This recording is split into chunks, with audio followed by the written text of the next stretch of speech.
Sydney حملہ زیر علاج ملزم نوید اکرم پر فرد جرم عائد کر دی گئی۔ حملہ آور پر دہشت گردی سمیت 59 الزامات پر فرد جرم عائد کی گئی۔ نوید اکرم گزشتہ روز کوما سے باہر آیا تھا۔ آسٹریلوی پولیس کا کہنا ہے کہ ملزم کی حالت مزید بہتر ہونے کا انتظار کر رہے ہیں۔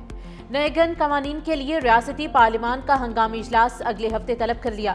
ادھر فلپائن حکومت کا کہنا ہے کہ باپ اور بیٹے کے فلپائن دورے کے دوران عسکری تربیت کے شواہد نہیں لیے گئے۔ ملزم ساجد اکرم کا تعلق بھارت کے شہر حیدرآباد سے تھا۔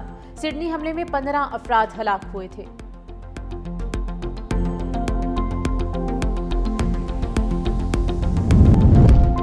معرکہ حق میں پاکستان کے ہاتھوں ذلت آمیز شکست مودی کے لیے ڈراؤنا خواب بن گئی۔ کانگریس لیڈر پرتھوی راج چوہان کا بھی بھارتی فوج کی ناکامی کا اعتراف۔ کہا پاک فضائیہ نے بھارتی طیاروں کو مار گرایا تھا۔ جنگ کے پہلے ہی دن ہمیں پاکستان کے ہاتھوں مکمل پسپائی کا سامنا کرنا پڑا۔ 7 مئی کو صرف آدھے گھنٹے کی فضائی لڑائی میں ہم پاکستان سے مکمل طور پر شکست کھا گئے۔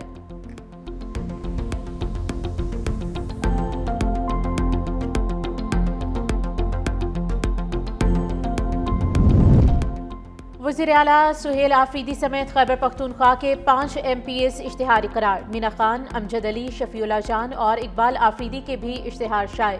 5 ملزمان کو CTD اسلام آباد کے 2 مقدمات میں اشتہاری قرار دیا گیا۔ ملزمان کو اشتہار کے ذریعے 30 روز کے اندر عدالت میں پیش ہونے کا حکم۔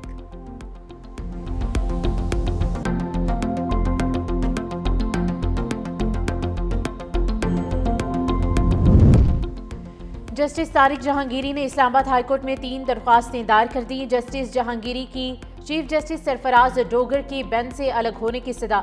جسٹس جہانگیری نے جواب جمع کرانے کے لیے مہلت مانگ لی۔ سندھ ہائی کورٹ کے فیصلے تک کیس کی سماعت ملتوی کرنے کی استدعا بھی کی گئی ہے۔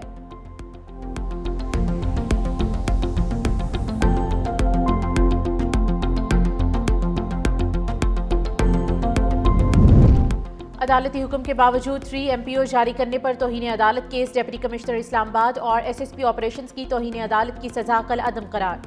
چیف جسٹس سرفراز ڈوگر اور جسٹس اعظم خان نے جسٹس بابر ستار کا فیصلہ کالعدم قرار دے دیا۔ جسٹس بابر ستار نے ڈسٹرکٹ مجسٹریٹ عرفان نواز میمن کو 6 ماہ قید کی سزا سنائی تھی۔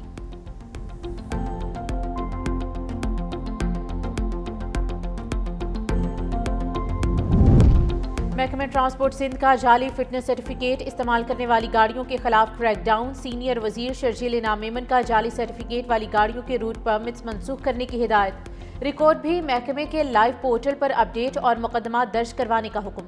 سینئر وزیر شرجیل انعام میمن کا سیکرٹری PTA کو 3 دن میں رپورٹ پیش کرنے کا حکم۔ کہا عوام کی جان و مال سے کھیلنے کی کسی کو اجازت نہیں دی جائے گی۔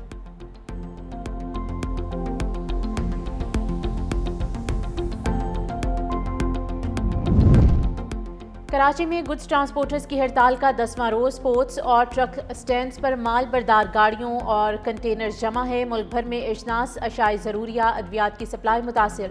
گڈز ٹرانسپورٹرز کا تحریری احکامات تک ہڑتال جاری رکھنے کا اعلان۔ گڈز ٹرانسپورٹرز نے پنجاب حکومت سے موٹر وہیکل ترمیمی آرڈیننس واپس لینے کا مطالبہ کر رکھا ہے۔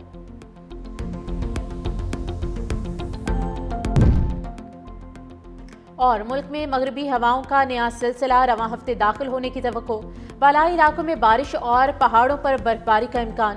صبح کے وقت پنجاب سمیت بیشتر شہروں میں دھند، کئی مقامات سے موٹر وے بند رہی۔ حد نگاہ بہتر ہونے پر راستے بحال۔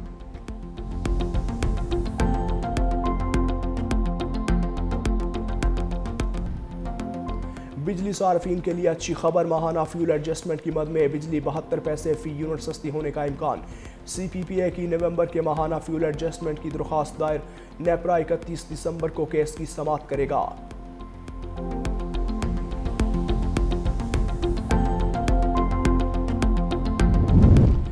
خیبر پختونخوا بار کونسل کا عدالتی کارروائیوں سے بائیکاٹ۔ وکلاء صوبے بھر کی عدالتوں میں پیش نہیں ہوں گے۔ KP بار کونسل کے مطابق محکمہ قانون کے KP نے سول جج تعیناتی کے لیے بطور وکیل 2 سال کا تجربہ ختم کر دیا۔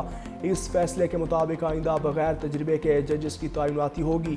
خیبر پختونخوا بار کونسل محکمہ قانون کے اس فیصلے کو مسترد کرتا ہے۔